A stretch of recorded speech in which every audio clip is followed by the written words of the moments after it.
నమస్తే, welcome to Suman TV. నేను విష్ణు. ప్రస్తుతంతో పాటు Suman TV in house business editor Anil Singh గారు ఉన్నారు. వారితో మాట్లాడదాం.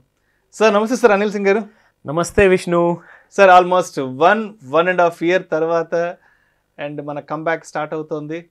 అండ్ ఆల్మోస్ట్ ఒక 1.5 year మన స్క్రీన్ షేరింగ్ మిస్ అయిపోయాం. అండ్ ఇవాళ మొత్తానికి ఒకే వేదిక మీదకి రాగలిగాము. సో అయితే ఇవాళ టాపిక్ ఏంటి అంటే, స్టాక్ మార్కెట్ పేరు చెప్పుకొని ఇన్వెస్ట్మెంట్స్ పేరు చెప్తూ, ట్రేడింగ్ పేరు చెప్తూ నేషనల్ లెవెల్లో కొంతమంది మేధావులు ఒక పెద్ద అంటే స్టాక్ మార్కెట్కి సంబంధించి ఒక పెద్ద మ్యానిపులేషన్ జరిగిందంటూ కూడా నిన్నటి నుంచి సోషల్ మీడియాలో ఒక వార్త పెద్ద ఎత్తున వైరల్ అవుతుంది.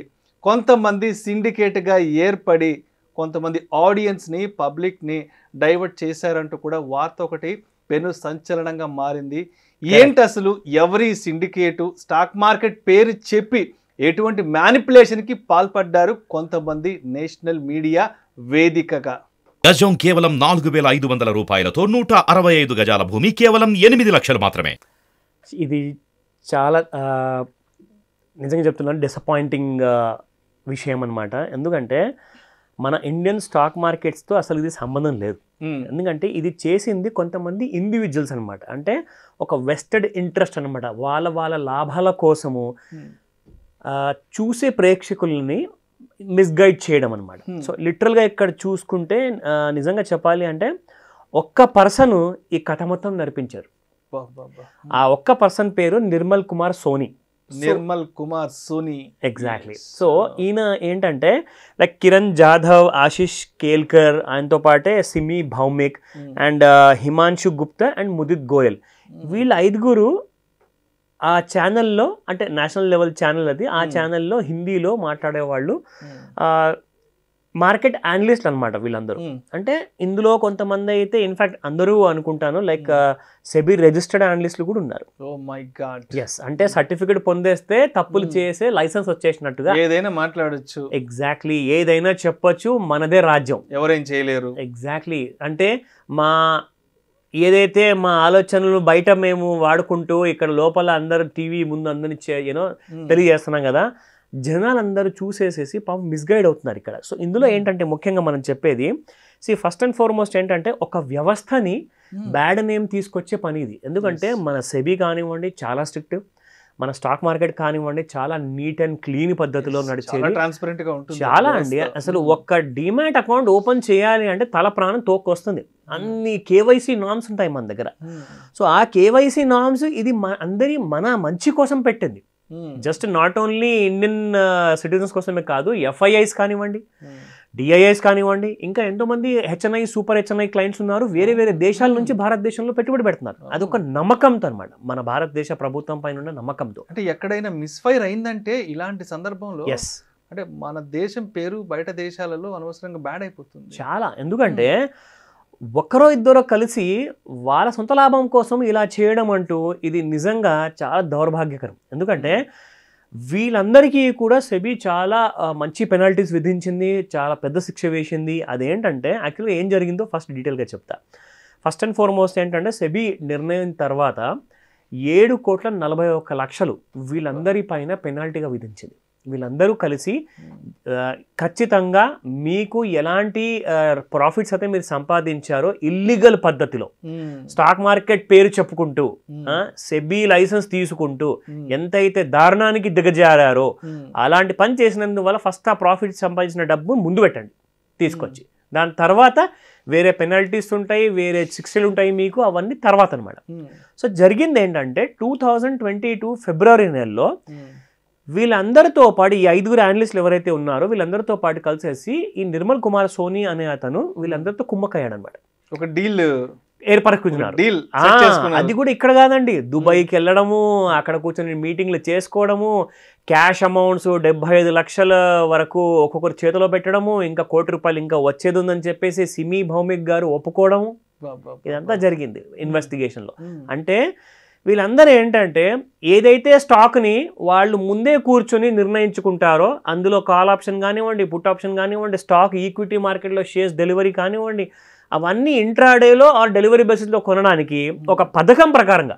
అంటే చూడండి ఇక్కడ ప్రతిదానికి ఒక సాలిడ్ కైండ్ ఆఫ్ ప్లానింగ్ చేసుకుని మరి వస్తున్నారనమాట. వీళ్ళు ఇంట్లో కూర్చొని లేదంటే బయట కూర్చొని, అది కూడా వీళ్ళందరూ ఏం చేస్తున్నారంటే వీళ్ళ సొంత పేర్ల అకౌంట్లలో చేస్తే 1-2 చిన్న ట్రేడ్లు చేస్తున్నారు, లేదంటే అంటే బెనామీ పేర్లతో చాలా కంపెనీస్ ఓపెన్ చేశారనమాట.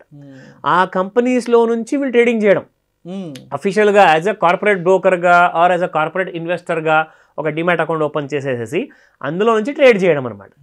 ఇన్ఫ్యాక్ట్ సిమి భౌమి గారు ఎవరైతే ఆ లేడీ ఉన్నారో ఒక అనలిస్ట్, ఆవిడైతే మొత్తానికి అన్ని హద్దులు క్రాస్ చేసేసారు. అది ఎలా అంటే ఆవిడ ఏం చేసేదంటే ఈ టెలిగ్రామ్ ఛానల్స్లో కానివ్వండి, వాట్సాప్ గ్రూపుల్లో కానివ్వండి, ఇవందరికీ పనిచేసేసి ఇన్ఫర్మేషను, అదే ఇన్ఫర్మేషన్ కాస్త ఆవిడ హస్బెండ్ కూడా చెప్పేదనమాట. ఆయన హస్బెండ్ వెళ్ళేసేసి ఇంకొక చోట్ల అకౌంట్ ఓపెన్ చేసేసి అక్కడ ఆయన డబ్బులు సంపాదించుకున్నాడు. ఒక్కొక్క ట్రేడ్లో కనీసము 50 లక్షల కంటే తక్కువ సంపాదించాడు. అసలు మామూలు సంపాదన అంటే లేదండి. నిజంగా చెప్తున్నాను, గత 1 to 1.5 yearలోనే నిజంగా నేను చెప్తున్నాను, ఇదంతా యాక్చువల్గా ఆఫ్ స్క్రీన్ జరిగింది. దీని అన్నిటికీ సెబీ ప్రూఫ్ ఎలా సంపాదించి అంటే అది చాలా ముఖ్యమైన విషయం. వీళ్ళు కరెక్ట్గా రావడము, పొద్దున్నే మార్నింగ్ ఒక ఫర్ ఎగ్జాంపుల్ ఒక 8:30కో 9 o'clock పొద్దున్న వచ్చేసేసి ఒక స్టాక్ రికమెండ్ చేయడం, అంటే మార్కెట్ ఓపెనింగ్ బెల్ టైంకి ఎగ్జాక్ట్లీ ఆ టైంకి రావడము, స్టాక్ కొనమని చెప్పడము. ఎగ్జాక్ట్లీ దాని తర్వాత 5 నుంచి 15 నిమిషాల మధ్యలో స్టాక్లో వాల్యూమ్స్ పెరిగిపోవడం టక టక టక టక. ఎందుకంటే వీళ్ళ మనుషులు బయట కొనడం అనేది మొదలు పెట్టేస్తున్నారు. సో వాళ్ళ మనుషులు కొనడం మొదలు పెట్టడం వల్ల అక్కడ ఏమవుతుందంటే కొంతమంది కొనడము, మిగతా చాలా మంది ఎవరైతే ఎక్కువగా స్టాక్స్ పెట్టుకున్నారో వాళ్ళందరూ అమ్మడం అనమాట. అంటే ఇక్కడ వాళ్ళ ప్రోగ్రామ్ చూసి ఎవరైతే ప్రేక్షకులు కొంటున్నారో వాళ్ళందరూ బక్రా అయిపోతున్నారు. ఆర్టిఫిషియల్ గా డిమాండ్ క్రియేట్ చేస్తున్నారు, ఒక హైప్ క్రియేట్. ఎగ్జాక్ట్లీ. సో ఆ ఆర్టిఫిషియల్ పద్ధతిలో ఎలాగైతే జనాల్ని ముంచుతున్నారో, అంటే ఫర్ ఎగ్జాంపుల్ 20 రూపాయలు ఒక స్టాక్ రికమెండ్ చేశారండి, 30 రూపాయలు టార్గెట్ అని చెప్పారు. తర్వాత వాళ్ళు 29లోనే ఎగ్జిట్ అయిపోతారు. ఎగ్జిట్ అయిపోయిన తర్వాత ఆ స్టాక్ కుప్పకూలిపోవడం మొదలవుతుంది అన్నమాట. ఆ కుప్పకూలిపోయే సమయంలో ఏం జరుగుతుందంటే అది ఒకవేళ 20 కిందికి వచ్చినా, 19కి వచ్చినా, 15కి వచ్చినా వీళ్ళందరూ ఎవరు పట్టించుకోరు. ఎందుకంటే మేమైతే మా లాభాలు చేసేసుకున్నాము, ఇక మీ ప్రాబ్లము అది మీరు చూసుకోండి.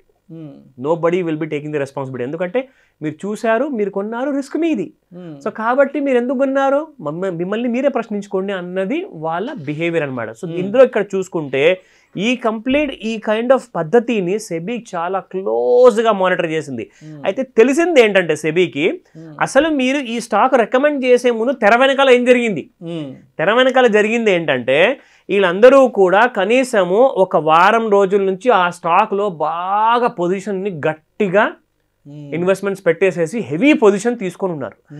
కరెక్ట్గా ఒక డేట్ నిర్ణయించుకుంటారు. అది నిర్మల్ కుమార్ సోనీ కానివ్వండి, వీళ్ళందరూ అనలిస్ట్ కానివ్వండి, ఆయనతో కోఆర్డినేట్ చేసేసుకొని ఎగ్జాక్ట్లీ మేము ఈ డేట్ రోజున మేము చెప్తాము, మీరు అక్కడ నుంచి స్టాక్స్ని అన్లోడింగ్ చేయడం మొదలు పెట్టండి, అంటే అమ్ముకోవడం మొదలు పెట్టండి. ఇక్కడ మేము చెప్పంగానే జనాలు కొంటూ ఉంటారు, మీరు అమ్మడం మొదలు పెట్టండి. అంటే లిటరల్గా ఇది ఇప్పటిదాకా వింటూ రావడమే కానీ నిజంగా ఇప్పటిదాకా ఇది జరుగుతుంది ఆర్ జరుగుతుందా నిజంగానే అన్న విషయం ఎవరికి తెలియదు. కానీ ఈరోజు ఆ విషయం పైన కూడా తెరపడిపోయింది. ఎందుకంటే ఇలాంటి నిజాల్ని ఎవరు నమ్మలేదండి ఇప్పటిదాకా. ఇప్పుడు సెబీ చాలా సీరియస్గా తీసుకుంది. ఎందుకంటే స్టాక్ మార్కెట్ 2020 మార్చ్లో 7,500 పాయింట్ అంటే నిఫ్టీ, అక్కడ నుంచి ఇప్పుడు 22,000 వరకు వచ్చిందంటే ఇది ఒక జెన్యూన్ ర్యాలీ. కాబట్టి ఇది ఇలాంటి ర్యాలీలో ఎలాంటి తప్పుడు దారులు లేవు, ఎలాంటి తప్పుడు కైండ్ ఆఫ్ ఎగ్జాక్ట్లీ ఒక పద్ధతితో ఒక రైట్ పద్ధతిలో గ్రో అయిన మార్కెట్ అండి ఇది. ఎందుకంటే మన ఇండియన్ ఎకానమీలో అంత స్ట్రెంత్ ఉంది కాబట్టి. సో అలాంటి స్ట్రెంత్ వల్లే పెరిగింది కానీ ఇలాంటి చిల్లర మనుషుల వల్ల కాదు అన్నదే సెబీ అందరికీ క్లియర్గా ఆ మెసేజ్ అందించాలి. నేనైతే చెప్తాను, ఇలాంటి పెనాల్టీలు అసలు సరిపోవండి వీళ్ళందరికీ. కఠిన కారాగార శిక్షలు విధించాలి వీళ్ళందరికీ కూడా. ఎందుకంటే ఈ రోజున ఇలా జరిగిందంటే ఇంకెన్ని నెలల నుంచో, ఎన్ని సంవత్సరాల నుంచి ఎన్ని జరిగాయో, ఇంకెన్ని జరగబోతున్నాయో ఎవరికి తెలియదు. సో కాబట్టి ఖచ్చితంగా ఇలాంటి విషయానికి కంప్లీట్గా అందరికి ఒక భయం వచ్చేలాగా స్క్రీన్ మీద వచ్చి ఎలాంటి తప్పుడు ఉద్దేశంతో ఎలాంటి కూడా మిస్అండర్స్టాండింగ్ గైడెన్స్ ఇవ్వకూడదు జనాలందరికీ.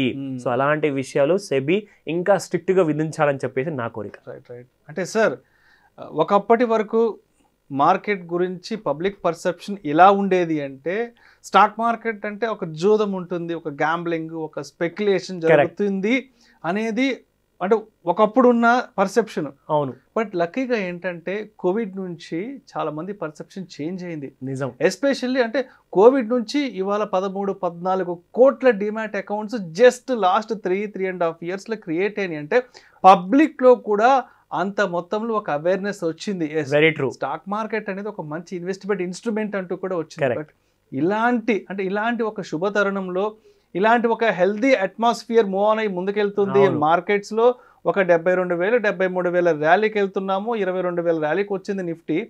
బట్ ఇటువంటి ఒక స్పెక్యులేషను లేదంటే ఇటువంటి ఒక మ్యానిపులేషన్ని పబ్లిక్ ఎలా అర్థం చేసుకోవాలి? ఎందుకంటే అవును, ఇలా జరిగిన మ్యానిపులేషన్ని అనవసరంగా మార్కెట్ మీద రుద్దుతుంటారు కొంతమంది.